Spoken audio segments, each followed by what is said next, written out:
So good afternoon, students. And today we are just dealing up with the very last topics of this chapter, that is chapter number 6, molecular basis of inheritance. And today we are just going to proceed ahead with Human Genome Project.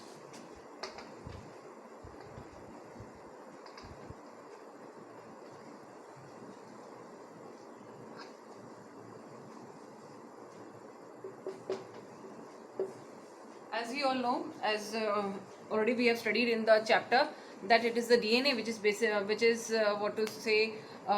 basis of all sort of genetic information. It is basically the storehouse of all sort of the genetic information, and even in the DNA there are certain sequences, base sequences, which are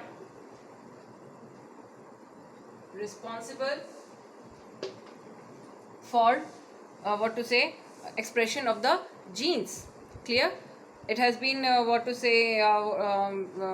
it has been established a fact that these gene sequences or these base sequences present in the DNA, they are responsible for every sort of character or every sort of trait that is found in every individual living organism. Clear?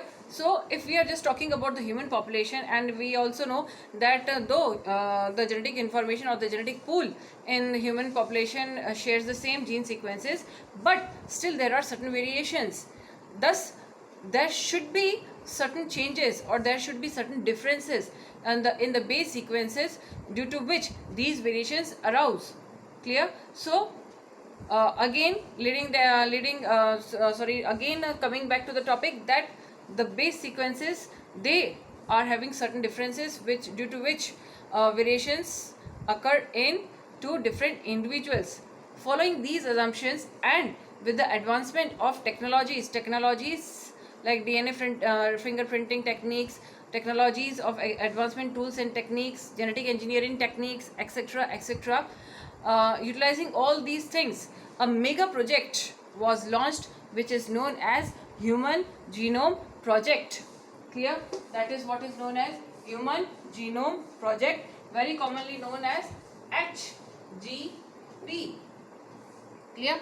So in this Human Genome Project, it was basically carried out having several goals. I am going to discuss the goals in detail, but the very basic goal was to find out the base sequences that is present in the DNA, which are responsible for regulating various traits in human beings. Clear? So that was a very basic aim or very basic goal, which could be utilized for our beneficial purposes. Okay, so this was a mega project which was launched in the year 1990. Okay, and we are saying it is a mega project since it required a hard labor. It required not only a hard labor, huge skills, even new tools and techniques, large number of skilled persons, skilled scientists. Okay, apart from that, a huge amount of the money was also required for this particular program to be carried out. Apart from that, it was carried out for a very longer period of time. That is, this mega project, it started in the year 1990 and it ended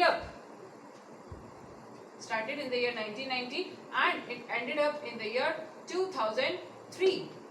Clear? And it was run up by large number of the countries. That is, a large number of the countries, they gave out their helps, like Japan. Basically it was launched by US. Clear? But later on, in the later stages, Japan, UK, etc., all these bigger countries, they also contributed in this mega project, and therefore it is named as the mega project. So now talking ahead, that what are the goals of this Human Genome Project. When we are talking about the goals of the Human Genome Project, the very first goal is to study all the 20,000 to 25,000 gene sequences that are present in the DNA molecule. I am just going to read out all these goals. The very first goal was to identify all approximately 20,000 to 25,000 genes in human DNA. Clear? As you all know that genes, they are present in the DNA. Clear? And a single DNA, the complete DNA content of the human genome, it comprises of 20,000 to 25,000 genes. Second, to determine the sequences of 3 million base pairs that make up the human DNA. Clear? Then the third was to store the information in database. Whatever information was collected, it was stored in the database. Clear? Then improved tool for analysis. Accordingly, whatever the information was observed, according to that, tools and techniques were improvised so that analysis of this data can be done. Clear? Then fifth was transfer related technologies to other sectors such as industries. Clear? So whatever information was derived, it was then transferred to other related sectors such as various industries, especially the medicinal industries. Clear? Then last, that is the sixth goal, is address the ethical, legal and social issues. Clear? That may affect from the project. Clear? That may alter the project. So this ethical, legal, social issues, clear, they have been named as LC. Getting my words? So this is all about what are the goals of the Human Genome Project and how the Human Genome Project has started, and what is the significance of the Human Genome Project and what was the time duration of the Human Genome Project. Now we are further going to talk about that what is the methodology, and further speaking about the significance of the Human Genome Project. As I said you all, that Human Genome Project, it was basically done to study what was the base sequences that were regulating the various characteristic patterns in every individual living organism, basically in every individual human, since it was based on humans. Clear? So further on, when these informations were obtained, after obtaining these informations, it was very easy to find out the genes that were responsible for several disorders that affected human beings by birth also and after birth also. So it was very easy to obtain the information, and then after knowing that which gene was regulating a particular disorder, it was again possible to eliminate that particular type of the disorder from the human genome completely. Clear? Plus apart from that, it was also made possible to study the gene sequences in various living organisms like bacteria, yeast, etc., which could be utilized for our own beneficial purposes, both economic and financial purposes as well as social purposes. Clear? So these were the various significances of the Human Genome Project. Clear? Now talking about the methodology, when we are talking about the methodology of the Human Genome Project, this Human Genome Project, it is based on two approaches. One approach is to isolate or to study the gene sequences which are expressed in the form of RNAs. Clear? And the other approach was that to sequence the whole of the DNA content of the human genome, and which contain both the transforming and the non-transforming genes, as well as then after that sequencing all the genes. Clear? So these are the two approaches separately which through which the Human Genome Project could be proceeded further on. So now talking about the basic mechanism of Human Genome Project, basically what is done, the DNA, the complete DNA content from the cell is isolated, and then this DNA, it is fragmented into smaller pieces. Clear? Then these smaller pieces, they are then allowed to clone in the host cells. Basically these host cells are either the bacteria or the yeasts. Clear? And this cloning is done through the vectors. These vectors are in the bacterial cell. For the bacterial cell, it is the BAC, that is the bacterial artificial chromosome, and YAC, that is the yeast artificial chromosome. Clear? That is through these vectors, the DNA fragments, they were introduced into the host cell, and where they got cloned up or where they got amplified up. Clear? After amplification, the sequences of these DNA segments or the clones was done. Accordingly, it was based on the principle that was introduced by Frederick Sanger. Clear? And for sequencing of these particular genomes, these genomes, they were sequenced basically on the repeating units. Clear? And this was done with the help of the particular software program that was developed particularly for this, because it was not possible to sequence out the Human Genome Project manually.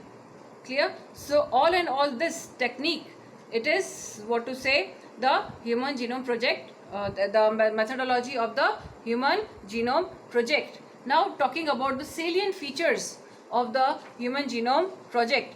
The very first salient feature of the Human Genome Project is, some of the salient features of the Human Genome Project. First is, the human genome contains about 3164.7 million nucleotide bases. Okay. Then the average gene, second was, the average gene consists of 3000 bases, but sizes vary greatly, with largest human gene by dystrophin at 2.4 million bases. Clear? So each gene, it consists of a large number of the bases. Then the third is, the total number of the gene is estimated at 30,000, much lower than previous estimates to of 80,000 to 1,40,000 genes. Almost all nucleotides bases are exactly the same in all people. Then the fourth one is, the functions are unknown for over 50% of the discovered genes. Clear? So the total number of the genes that are still discovered, we all do not know what are the functions of all these genes. Clear? Then next is the functions, less than 2% of the genome codes for protein. Clear? Only 2%, less than even 2% of the genome codes for protein. Then repeated sequences make a very large portion of the human genome. As I said you all, that there are repeated gene sequences that make up a very large portion of the human genome. Clear? Then seventh is, repetitive sequences are stretches of the DNA sequences that are repeated many times. You all are going to ask, ma'am, what is repeated DNA sequences? So these are the stretches of the DNA that are repeated several times, sometimes 100 to 1000 times. They are thought to have no direct coding functions. They do not have any direct coding functions, but they shed light on the chromosome structure, dynamics and evolution. Clear? So they are very, very significant in point of view that they throw a light on the structure, dynamics and evolution of the chromosome, though they are not having any direct coding function. Now, then next is, chromosome 1 has most genes, that is 2968, and Y has the fewest genes, that is 231. Clear? So chromosome number 1, it is going to have the largest number of the genes, and chromosome Y, which is a sex chromosome or allelosome, it is having the lowest number of the genes. Clear? Then scientists have identified about 1.4 million locations where single base DNA differences, that is SNPs, single nucleotide polymorphisms, SNPs, occur in humans. This information promises to revolutionize the processes of finding chromosomal locations in the diseases associated sequences and tracing out the human history. Clear? So all in all, these were what? The salient features of the Human Genome Project. So with this we complete the topic, that is the Human Genome Project. In this we have studied what is the significance of the Human Genome Project, why we have started up with the Human Genome Project, what are the goals and what are the achievements of the Human Genome Project, what is the methodology of the Human Genome Project. Apart from that, we have also studied the salient features of the Human Genome Project. Clear? So now with this we end the topic, that is the Human Genome Project, and in our very last video we are just going to talk about the DNA fingerprinting. Clear? So in our next video we are just going to start up with the DNA fingerprinting process. Till then, thank you.